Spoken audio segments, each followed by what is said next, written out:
Hello दोस्तों, quick S में आपका स्वागत है। आज हम लोग बिहार की आर्थिक समीक्षा के बारे में बात करेंगे, आर्थिक सर्वे के बारे में बात करेंगे कि बिहार की जो इकोनॉमिक सर्वे है वो 2021-22 का सर्वे है और ये बजट के साथ ही पेश होता है और इसको पेश करते हैं वित्त मंत्री। तो बिहार के जो वित्त मंत्री हैं उन्होंने इसको पेश किया है। केंद्र सरकार के स्तर पे भी हमेशा वित्त मंत्री ही जो है बजट भी पेश करते हैं और आर्थिक समीक्षा भी पेश करते हैं। हम लोग आर्थिक समीक्षा की ओर चलते हैं, एक एक पॉइंट को हम लोग समझेंगे कि यहाँ से आंकड़ों से जुड़े हुए क्वेश्चन कैसे एग्जाम में आते हैं और कैसे हमें उन क्वेश्चन को सही करना है। पहला है बिहार की आर्थिक स्थिति के बारे में बात करें तो बिहार के जो उप मुख्यमंत्री और सह वित्त मंत्री उस समय थे, तारकिशोर प्रसाद ने 25 फरवरी 2022 को 16वां आर्थिक सर्वेक्षण पेश किया है। ये बहुत इंपॉर्टेंट है। आपसे इस लाइन में केवल इतना ही पूछा जाएगा कि ये किस नंबर का आर्थिक सर्वे था, तो 16 नंबर का आर्थिक सर्वे था 2021-22 का। ठीक है, याद रखना जो बजट पेश होता है वो 2022 का 23 का पेश हुआ था, लेकिन जो आर्थिक समीक्षा पेश होती है वो एक साल पीछे की पेश होती है, अर्थात 2021-2022 की। ठीक है, तो अभी हमारी लेटेस्ट यही है क्योंकि अभी बजट पेश नहीं हुआ है, तो हमारे लिए इंपॉर्टेंट यही रखेगा। आगे बढ़ते हैं। लॉकडाउन के प्रभाव जब पड़ा हमारे देश पर, तो बिहार पर भी उसका प्रभाव पड़ा, लेकिन उसका प्रभाव सकारात्मक पड़ा, ना कि नकारात्मक पड़ा। लिखा है लॉकडाउन के प्रभाव के कारण बिहार का सकल राज्य घरेलू उत्पाद 2020-21 में मात्र 2.8% बढ़ा, जो राष्ट्रीय औसत से बेहतर है।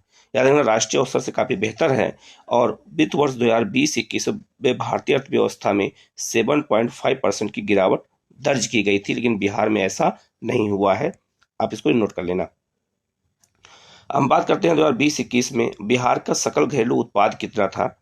तो वर्तमान मूल्य पर 6,18,638 करोड़ था, जबकि स्थिर मूल्य पर यह 4,19,880 करोड़ रुपए था। ये आपको याद करना की जरूरत नहीं है, ये आपसे एग्जाम में नहीं हो सकता ना पूछा जाए, लेकिन जो आगे आएगा वो जरूर पूछा जाएगा आपसे।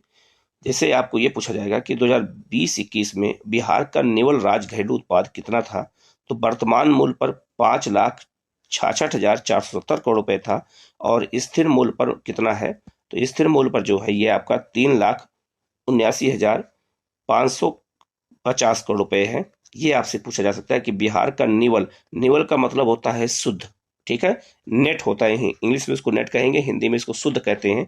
निवल राज्य घरेलू उत्पाद कितना है, तो वर्तमान मूल्य पर इतना है। और स्थिर मूल्य, बिहार का स्थिर मूल्य कितने पे निकाला जाता है, तो 2011-12 पे निकाला जाता है। आगे इसको बताऊंगा मैं। आगे बढ़ते हैं। 2020-21 में सकल राज्य घरेलू उत्पाद में विभिन्न क्षेत्रों का हिस्सा कितना रहा है, काफी इंपॉर्टेंट है। और यह है प्राथमिक क्षेत्र। प्राथमिक क्षेत्र का जो हिस्सा है वो कितना है, 19.2% है। प्राथमिक क्षेत्र में कौन कौन क्षेत्र आते हैं, तो कृषि आता है, मछली पालन आता है, खनन आता है, उत्खनन आता है, ये सब प्राथमिक क्षेत्र में आते हैं। इसको हम यहाँ पर देखेंगे कि बिहार के सकल घरेलू उत्पाद में कितना हिस्सा किसका है। प्राथमिक क्षेत्र का 19% हिस्सा है, 19.2%। ये काफी इंपॉर्टेंट है, इस डाटा को आपको याद करना पड़ेगा। दूसरा है द्वितीय क्षेत्र में है 19.5% और तृतीय क्षेत्र में है 61.2%। सबसे ज्यादा है किस क्षेत्र में, तो सबसे ज्यादा है तृतीय क्षेत्र में, और यह सेवा क्षेत्र होता है, जैसे बैंकिंग, बीमा, ठीक है, बैंकिंग, बीमा, पर्यटन, इस सबको जो है तृतीय क्षेत्र में गिना जाता है। जबकि द्वितीय क्षेत्र में उद्योगों को रखा जाता है, विनिर्माण क्षेत्र को रखा जाता है। और प्राथमिक क्षेत्र में जो होता है ये 19.2% का योगदान, आप लोग याद रखिएगा। 19.5 का योगदान द्वितीय क्षेत्र में है और 61.2% का योगदान तृतीय क्षेत्र में है। तो सबसे अधिक योगदान किसका है, ये डाटा आपसे एग्जाम में पूछा जा सकता है, इसको आप लोगों को याद रखना है। इसके बाद 2020-21 में विभिन्न क्षेत्रों में वृद्धि कितनी हुई है। प्राथमिक क्षेत्र में 2.3% की वृद्धि हुई, द्वितीय क्षेत्र में 4.8% की वृद्धि हुई और तृतीय क्षेत्र में 8.5% की सर्वाधिक वृद्धि हुई है। ये आपसे पूछा जाएगा कि किस क्षेत्र में कितनी वृद्धि हुई है। तो किसी कोई भी अर्थव्यवस्था होती है इसी 3 क्षेत्र में विभाजित होती है। तो बिहार की अर्थव्यवस्था भी इन्हीं तीनों क्षेत्रों में विभाजित है और तीनों के परसेंटेज अलग अलग आपसे एग्जाम में पूछे जाएंगे। इसके बाद आगे बढ़ते हैं हम लोग। बिहार का प्रति व्यक्ति आय कितनी है, ये बहुत इंपॉर्टेंट है। तो वर्तमान मूल्य पर अगर बात करें हम लोग, तो बिहार के वर्तमान मूल्य पर बिहार की प्रति व्यक्ति आय कितनी है, 50,555 रुपए। ये डाटा आप लोग याद रखिएगा। बहुत इंपॉर्टेंट है। लेकिन अगर एग्जाम में अगर आ जाए स्थिर मूल्य पर कितना है, तो स्थिर मूल्य जो है कब से कब निकाला जाता है, 2011-12 पे निकाला जाता है। याद रखिएगा, बिहार का स्थिर मूल्य 2011-12 पे निकाला जाएगा, और वर्तमान मूल्य जो है वो कब निकलता है, 2020-21 जो चलता है उस समय का आर्थिक सर्वे में। तो स्थिर मूल्य पर बिहार की प्रति व्यक्ति आय कितनी, आपसे अगर एग्जाम पूछा जाए तो 31,314 रुपए है, और वर्तमान मूल्य पर अगर पूछा जाए तो 50,555 रुपए है। ये दोनों आपको डाटा याद रखना पड़ेगा कि बिहार की प्रति व्यक्ति आय कितनी है। सर्वाधिक प्रति व्यक्ति आय वाला जिला कौन सा है, पटना। बहुत इंपॉर्टेंट है कि बिहार का सबसे ज्यादा प्रति व्यक्ति आय किस जिले की है, पटना की है। 1,31,000 रुपए है प्रति व्यक्ति आय, हर व्यक्ति की आय पटना की है। सबसे कम प्रति व्यक्ति आय किस जिले की है, बहुत ही इंपॉर्टेंट है, और यह है आपका शिवहर। शिवहर में 19,000 रुपए प्रति व्यक्ति आय है। याद रखिएगा, बहुत ही इंपॉर्टेंट है, आपको याद रखना है।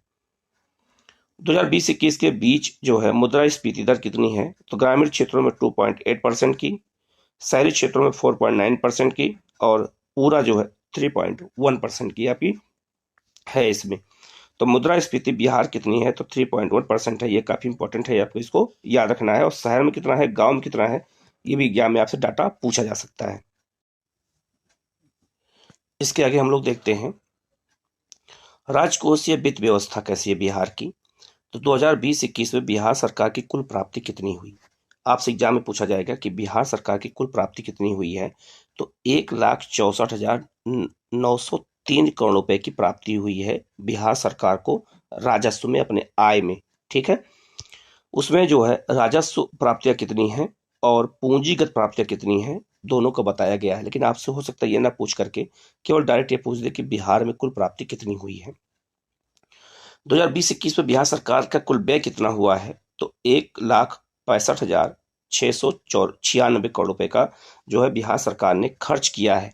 तो ये हो गया बिहार सरकार को विभिन्न राजस्व प्राप्त हुआ है कर से, और बिहार सरकार ने इतना पैसा खर्च किया है। ये दोनों डाटा आपसे एग्जाम में पूछा जा सकता है। इसके बाद है आपका राजस्व व्यय कितना है, ये बताया गया है, और पूंजीगत व्यय कितना है ये बताया गया है। तो आप ये देखिएगा कि पूंजीगत व्यय हमेशा ज्यादा होता है, और पूंजीगत व्यय में हमेशा इंफ्रास्ट्रक्चर पे खर्च किया जाता है, सड़कों पर, अस्पताल पर, शिक्षा पर, इन सब पर, उसको ही उसी को कहते हैं पूंजीगत व्यय, जिससे पूंजी का निर्माण किया जाए। ठीक है, इसके बाद में आगे बढ़ते हम लोग। गत वर्ष की तुलना में कुल व्यय में वृद्धि कितनी हुई है, आपसे पूछा जाएगा कि बिहार सरकार के व्यय में कितनी वृद्धि हुई है। तो 13.4% की वृद्धि दर्ज हुई है, ये आपको याद रखना है डाटा। इसके बाद है राज्य सरकार की कुल बकाया देनदारी कितनी है, तो वो बहुत ही इंपॉर्टेंट है। ये आपका कितना है, तो जीडीपी का 36.7% है, ये आपको याद रखना है। राज्य का सकल राजकोषीय घाटा कितना है, 4.8%, ये भी बहुत इंपॉर्टेंट है, और ये भी आपको याद रखना है। ये भी पूछा जा सकता है कि राज्य का सकल राजकोषीय घाटा कितना है। कुल, सकल मतलब होता है टोटल। ठीक है, इसके बाद आगे बढ़ते हैं हम लोग, कृषि और सहवर्ती क्षेत्र की बात कर देते हैं। तो कृषि क्षेत्र में अगर बिहार में बात करें तो गत 5 वर्षों के दौरान कृषि और सहवर्ती क्षेत्र की वृद्धि दर 2.1% की रही है। सहवर्ती मतलब होता है कि कृषि के अलावा अन्य जो प्राथमिक क्षेत्र में शामिल हैं, जैसे मछली पालन, खनन, उत्खनन, इन सबको भी प्राथमिक क्षेत्र का हिस्सा माना जाता है, और इसमें 2.1% की वृद्धि दर्ज की गई है। काफी इंपॉर्टेंट है, आप लोग इनको याद रखिएगा।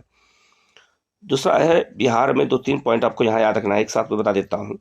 अगर पूछा जाए सकल सकल शस्य क्षेत्र कितना है, सकल मतलब होता है शुद्ध, शस्य का मतलब होता है कि फसल, और क्षेत्र का मतलब होता है एरिया। तो कुल फसल क्षेत्र बिहार में कितना हेक्टेयर है, 72.97 लाख हेक्टेयर है। ये आपको याद रखना, इतने हेक्टेयर पर बिहार में कृषि होती है। 72.97 हेक्टेयर, लाख हेक्टेयर पर कृषि होती है। ये आपको डाटा आपको याद रखना पड़ेगा। दूसरा, फसल सघनता कितनी है बिहार में, 144% है। मतलब कि बिहार में 144% लोग कृषि सघन रूप से करते हैं, याद रखना है। और सकल सिंचाई क्षेत्र बिहार में कितना है, तो 54.35 लाख हेक्टेयर में सिंचाई की उपलब्धता बिहार में है, बाकी उपलब्धता नहीं है। ये डाटा बहुत इंपॉर्टेंट है कि बिहार में जो है कुल कृषि क्षेत्र कितना है, तो ये आपको ये याद रखना है। और सकल जो है सिंचाई क्षेत्र कितना है, जहां पर पानी की उपलब्धता उपलब्ध है, वो ये इतना लाख हेक्टेयर है, 54.35 लाख हेक्टेयर में सिंचाई की व्यवस्था बिहार में है? ये मैं बार बार बोल रहा हूँ, यही सब क्वेश्चन बिहार में आते हैं तो गलत हो जाते हैं। आगे बढ़ते हैं हम लोग। सिंचाई का मुख्य स्रोत बिहार में क्या है? तो आपको बहुत इंपॉर्टेंट है, ये है नलकूप है, और दूसरा है नहर। आपसे एग्जाम पूछा जाएगा कि नलकूप सिंचाई से बिहार में कितना % सिंचाई होती है, तो ये परसेंटेज आपको याद रखना है 63.9% कि नलकूप सिंचाई होती है, और नहर सिंचाई कितनी होती है? 30.6%। ठीक है।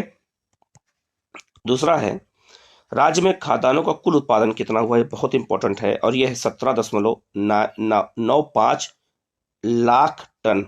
इतना ने बिहार ने खाद्यान्न का उत्पादन कुल किया है, कुल अनाजों का उत्पादन इतना लाख टन का उत्पादन किया है। ये आपसे पूछा जाएगा कि 17.95 लाख टन का उत्पादन बिहार सरकार ने किया है, किसका?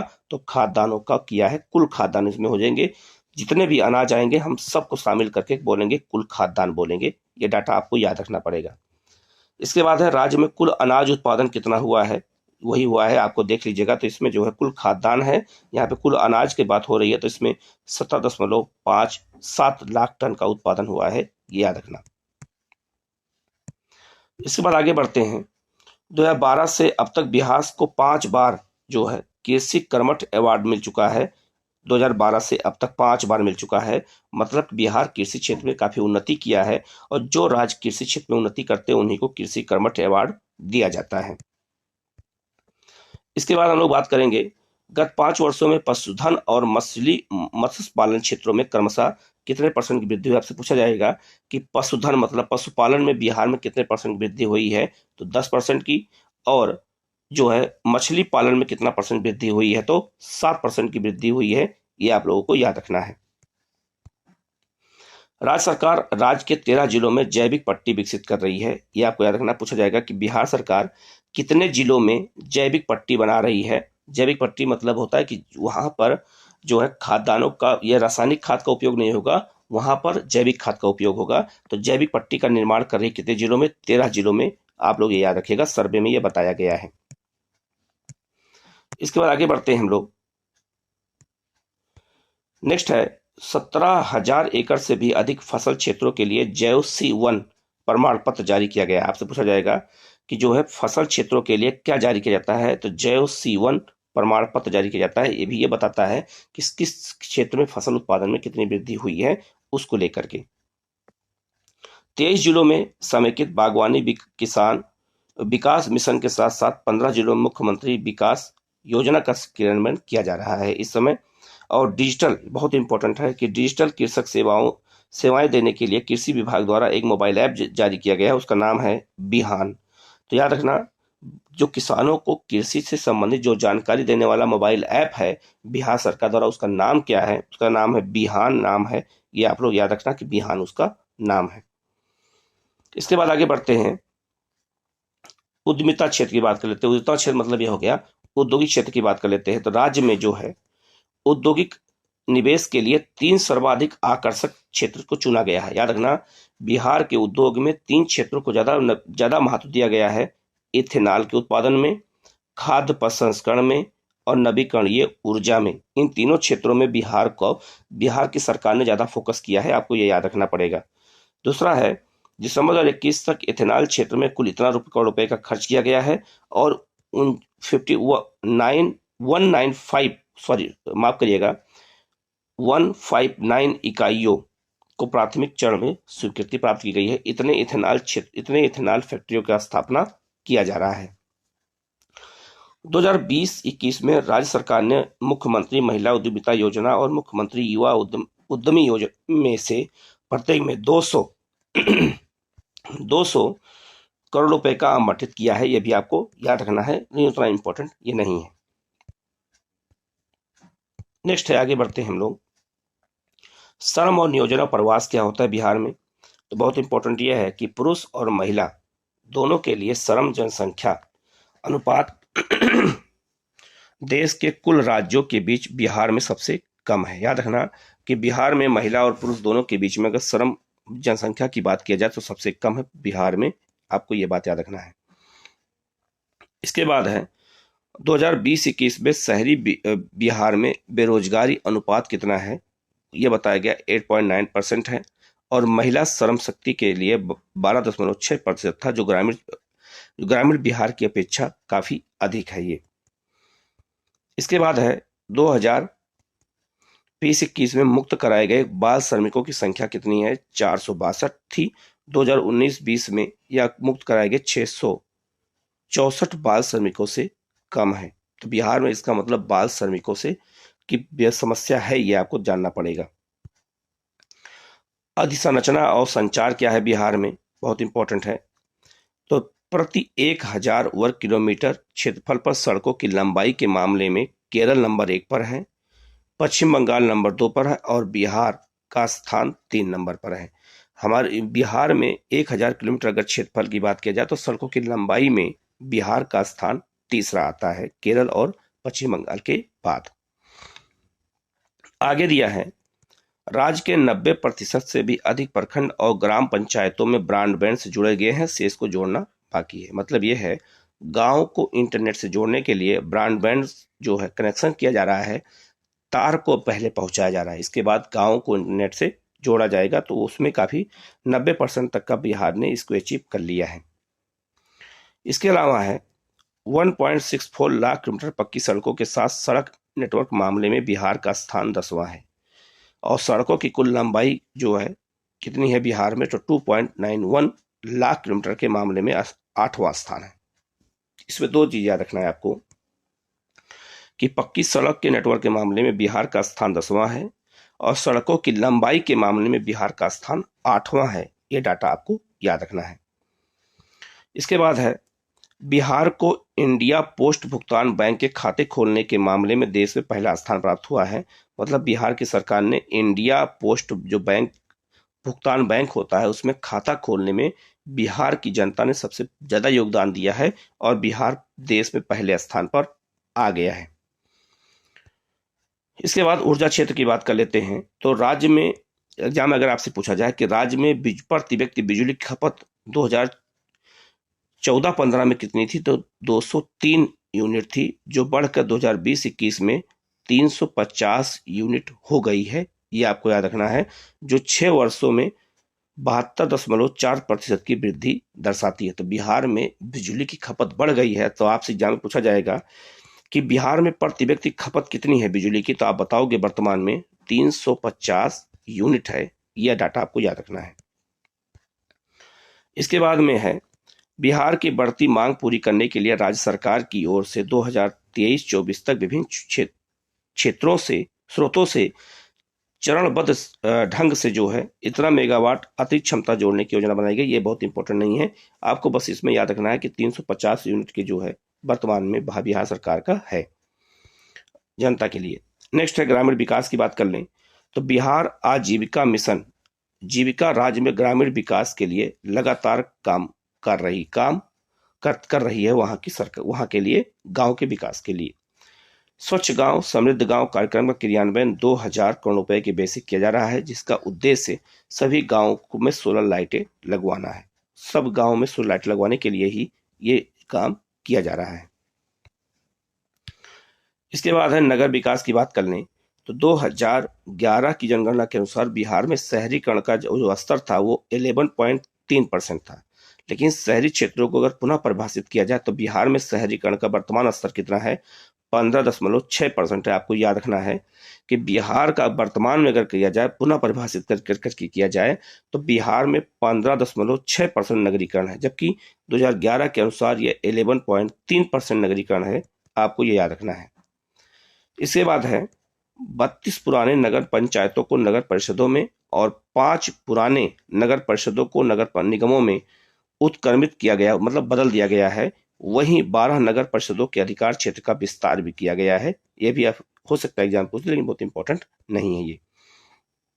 नेक्स्ट है, शहरी क्षेत्र के सभी घरों में साफ और सुरक्षित पेयजल उपलब्ध कराने के लिए हर घर नल का जल योजना की शुरुआत की गई है, जिससे लगभग 15.85 लाख परिवारों को लाभ होगा। ठीक है, तो बिहार में योजना चल रही है, पूरे देश में चल रही है, साथ साथ बिहार में योजना भी चल रही है। बैंकिंग और सहावर्ती क्षेत्र की बात कर लें तो राज्य में जो है प्रमुख बैंकों की कुल शाखा कितनी है? तो 270 नई शाखाएं खोली गई हैं, ये इंपॉर्टेंट है। और अकेले 115 शाखाएं स्टेट बैंक की खोली गई हैं, यही आपका इंपॉर्टेंट है, बस इसके अलावा और इंपॉर्टेंट नहीं है।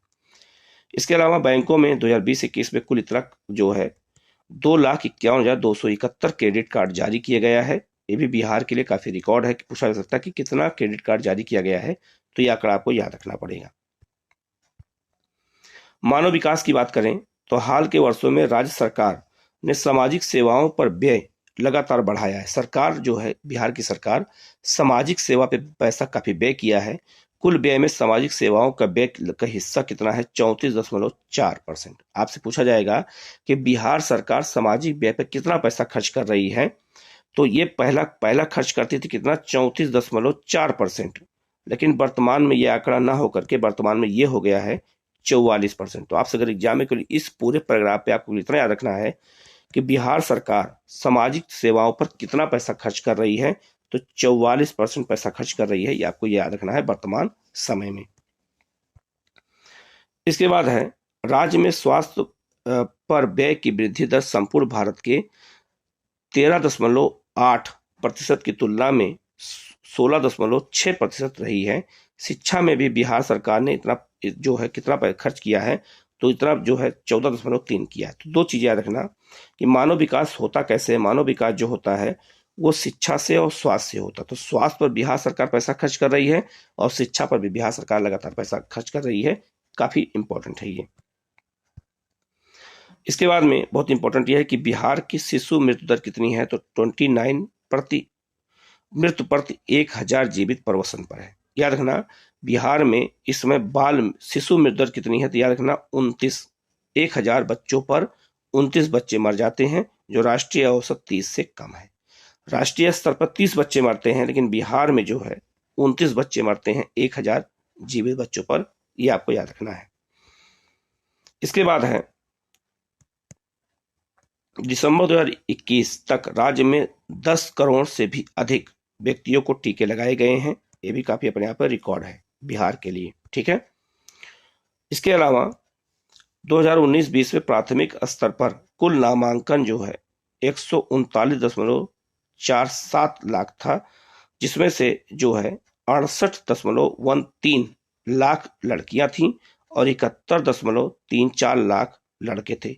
आपसे केवल ये पूछा जाएगा कि बिहार में नामांकन दर कितना था, तो आपको ये डाटा याद रखना है बस। इसके बाद आगे बढ़ते हैं। पर्यावरण, जलवायु परिवर्तन और आपदा प्रबंधन के बारे में बिहार की बात कर लें तो बिहार में 2020 में बिहार में 1385 मिलीमीटर वर्षा हुई। आपसे ये पूछा जाएगा कि बिहार में 2020 में कितनी वर्षा हुई है, तो 1385 मिलीमीटर वर्षा हुई है, जो दीर्घकालिक औसत वर्षा से लगभग 37% अधिक है। तो बिहार में वर्षा 2020 में अधिक हुई है, 37% अधिक वर्षा हुई है। इसके बाद है 2020-21 में पर्यावरण, वन और जलवायु परिवर्तन विभाग द्वारा कुल कितना पैसा खर्च किया गया है? 694 करोड़ रुपए। ये बहुत इंपॉर्टेंट नहीं है। इसके बाद है जल जीवन हरियाली मिशन के तहत जो है लगभग 392 तो 3.92 करोड़ पौधे लगाए गए और मृदा और नमी कार्य संरक्षण के तहत इतना हेक्टेयर वन क्षेत्र को लगाया गया है, बस इतना याद रखना है। इसके बाद बहुत इंपॉर्टेंट है कि बिहार राज्य प्रदूषण नियंत्रण बोर्ड ने पटना में वायु प्रदूषण के बिखरे स्रोतों की पहचान करने और उनमें निपटने के लिए स्वच्छ वायु डैशबोर्ड की शुरुआत की है। पटना में वहां की सरकार ने वायु प्रदूषण निपटने के लिए एक जो है वायु डैशबोर्ड की शुरुआत किया है, जिससे वायु प्रदूषण का पता लगाया जा सके। इसके अलावा राजगीर में नेचर सफारी का उद्घाटन किया जा रहा है। याद रखना कि पूछा जाएगा एग्जाम में कि बिहार के किस जिले में नेचर सफारी बन रहा है, तो ये राजगीर में बन रहा है, नालंदा में, याद रखना। इसके बाद है राजगीर में जू सफारी भी बन रहा है। याद रखिएगा नेचर सफारी बिहार बन रहा है और बिहार में के राजगीर में ही जू सफारी भी बन रहा है, दोनों इंपॉर्टेंट याद रखिएगा। बाल विकास के बारे में बात करें तो बिहार में बहुत इंपॉर्टेंट है, बिहार में 42% आबादी 0 से 18 वर्ष की उम्र के वाले समूह के बच्चों की है। वहीं देश में बच्चों की कुल आबादी में बिहार के बच्चों का योगदान 12% है। ये बहुत इंपॉर्टेंट है कि 0 से 18 वर्ष के बच्चों का परसेंट कितना है, बिहार में 42% है, और बिहार में बच्चों की कुल आबादी अगर भारत के मामले में देखा जाए तो 12% है। ये आपको याद रखना है। इसके बाद में बिहार की कुल आबादी में किशोर और किशोरियों का हिस्सा कितना है, 19.8% है। ये बहुत इंपॉर्टेंट है, इसको याद रखना है। 2013-14 में और 2019-20 के बीच बच्चों पर समग्र व्यय कितना सरकार ने खर्च किया है, तो 22.7%। इतना पैसा जो है वार्षिक पैसा बिहार सरकार ने बच्चों पे खर्च किया है। ये बहुत इंपॉर्टेंट नहीं है, हो सकता है ये ना आए। शिक्षा में बच्चों की भागीदारी सुनिश्चित करने के लिए राज्य सरकार ने सभी विद्यालयों में बाल संसद की स्थापना की है। पूछा जाएगा कि किस राज्य ने प्राइमरी स्कूलों में बच्चों के लिए भागीदारी के लिए बाल संसद बनाया है, तो बिहार की सरकार ने बनाया है। ये भी इंपॉर्टेंट है। इसके अलावा सभी समेकित बाल विकास सेवा राज्य के सभी 38 जिलों में 544 परियोजना कार्यालयों के लिए चल रही है। इसके अलावा एक यहाँ पे डाटा दिया गया है, कोविड-19 महामारी के द्वारा पेश चुनौतियों का सामना करने के लिए राज्य सरकार ने ई-लाट्स शिक्षकों और विद्यार्थियों का ई पुस्तकालय पोर्टल विकास किया है। आपसे पूछा जाएगा ई-लाट्स क्या है, तो बताना होगा। विद्यार्थियों और शिक्षकों के बीच में एक पोर्टल है और आरंभ किया गया है। इस पोर्टल से कक्षा 1 से 12 तक के विद्यार्थियों की ऑनलाइन पढ़ाई को बढ़ावा देने की आशा की गई है। तो ये बच्चों की ऑनलाइन पढ़ाने के लिए ही ई-लाट्स जो है एक पोर्टल बनाया गया था कोरोना के समय। 2020 के बाढ़ के कारण राज्य में कुल 19 जिले प्रभावित हुए। आपसे पूछा जाएगा कि 2020-21 में जो सर्वे आया था उसके दौरान बिहार के कितने जिले बाढ़ से प्रभावित थे, 19 जिले। ये डाटा आपको याद रखना है, ठीक है। ऐसे फसल का नुकसान कितना हुआ है, तो 727.88 करोड़ रुपए का नुकसान बिहार सरकार में हुआ है। तो आपदा से हुआ है, ये डाटा आपसे पूछा जा सकता है। समुदाय को वास्तव में 20 किलोमीटर दायरे में बिजली गिरने के कम से कम 40 मिनट पहले चेतावनी देने के लिए चेतावनी प्रणाली के तहत एक मोबाइल ऐप इंद्रब्रज विकसित किया गया। आपसे एग्जाम पूछा जाएगा कि बिहार में जब बिजली गिरती है तो उसका पता लगाने के लिए और उसकी चेतावनी के लिए 40 मिनट पहले चेतावनी के लिए कौन सा ऐप लॉन्च किया गया है, इंद्रब्रज ऐप लॉन्च किया गया है, याद रखिएगा। कोविड-19 महामारी के दौरान कोविड-19 के कारण हर मृत व्यक्ति के परिवार को 4 लाख रुपए की भुगतान राशि दी गई है, और जो है जिनके परिवार में जो लोग मर गए राहत कोष में, उनको जो है 50,000 रुपए का भुगतान किया गया है। बहुत ही इंपॉर्टेंट नहीं है, लेकिन ये वाला इंपॉर्टेंट है, आप लोग इनको ये वाला याद रखिएगा। आगे बढ़ते हैं हम लोग। बिहार में विश्वविद्यालय कितने हैं, तो 2019-20 में बिहार में 35 विश्वविद्यालय संस्थान थे। केंद्रीय विश्वविद्यालय 4 हैं, राजकीय विश्वविद्यालय 17 हैं, राजकीय मुक्त विश्वविद्यालय 1 हैं, निजी विश्वविद्यालय 6 हैं, राष्ट्रीय महत्व का संस्थान 5 हैं, डीम्स विश्वविद्यालय 1 है, और राज्य विधि से संगठित संस्थान 1 है। इसके अलावा वन संसाधन की बात करें तो बिहार जो है पर्णपाती साल वनों के मामले में समृद्ध है। बिहार में सबसे अधिक साल वन के वन पाए जाते हैं, जो मुख्यतः रोहतास, औरंगाबाद, कैमूर, नवादा, जमुई और मुंगेर, बांका और गया जिलों के दक्षिणी क्षेत्रों में पाए जाते हैं। अगर हम बिहार का एक मैप बना लेते हैं ऐसे, तो बिहार का जो पठारी क्षेत्र है, इसी पठारी क्षेत्र में जो है साल वनों की अधिकता पाई जाती है, जो झारखंड से लगे हुए क्षेत्र हैं, ठीक है। वहीं उत्तरी मैदान के पश्चिमी चंपारण में आर्द्र पर्णपाती वन पाए जाते हैं। बिहार में पश्चिमी चंपारण में आर्द्र पर्णपाती वन पाए जाते हैं, और पर्णपाती वन पाए जाते हैं दक्षिणी क्षेत्र में। और क्या आप जानते हैं, इसकी बात कर लेते हैं, तो राज्य के सबसे समृद्ध जिले कौन से, अगर एग्जाम में आपसे पूछा जाए कि बिहार का सबसे समृद्ध जिला कौन सा है, तो पटना और बेगूसराय, जो दक्षिणी बिहार में स्थित है। सबसे गरीब जिले कौन से बिहार के, तो किशनगंज, अररिया और शिवहर, ये सभी उत्तरी बिहार में है। तो इसका मतलब हो गया कि उत्तरी बिहार ज्यादा गरीब है, दक्षिणी बिहार ज्यादा अमीर है, ठीक है। ये जो जिले हैं किशनगंज, अररिया, शिवहर, ये सब बाढ़ प्रभावित जिले हैं, इसीलिए यहाँ गरीबी ज्यादा है। राजगीर में नेचर सफारी का निर्माण किया जा रहा है, हमने इसकी पहले ही बात किया था। तो ये हो गया आपका आज का जो है आर्थिक सर्वे, मैंने पूरा बता दिया है। आप लोग इसको देख लीजिएगा, किसी क्वेश्चन में डाउट हो तो आप उसको कमेंट करिएगा। वीडियो को लाइक करिएगा, शेयर करिएगा और इसको बहुत अच्छे से 1-2 बार देख लोगे तो इसके डाटा आपको याद हो जाएँगे और एग्ज़ाम में जाकर के उनको आप लोग वहाँ से एग्ज़ाम में कर सकते हैं। जो डाटा आपको भूल रहा हो, उसको बार-बार याद करना तो आपको बिल्कुल याद हो जाएगा। Okay, thank you.